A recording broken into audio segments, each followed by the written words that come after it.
Summer అయిపోతుంది కదా అండి, మామిడికాయలతో పాటు మల్లెపూలు కూడా విడిపోతూ ఉంటాయి అందరికీ. ఇంకా సీజన్ ఎండ్ అయిపోకముందే ఈ రూమ్ ఫ్రెషనర్ని చేసుకుందాం ఇంట్లో మనం.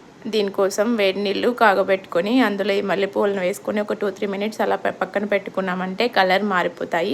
అలాగా కలర్ మారిపోయిన వాటిని స్ట్రైన్ చేసేసుకొని పక్కకు వడగట్టేసేసుకొని పక్కకు పెట్టుకుని అందులో ఒక బిల్ల, చిన్న కర్పూరం బిల్లలు అమ్ముతూ ఉంటారు కదా, అలాంటిది ఒక చిన్న బిల్లని తీసుకొని అందులో పొడి చేసుకొని వేసేసుకోవాలి.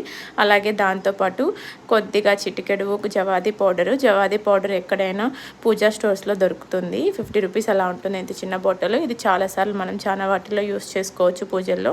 సో అలాగా ఆ పౌడర్ని కూడా ఇందులో వేసేసుకొని కలిపేసుకున్నామంటే మంచిగా చాలా అంటే చాలా మంచి స్మెల్ వస్తుంది. అసలు రూమ్ ఫ్రెషనర్ కొనాల్సిన అవసరం కూడా ఉండదు.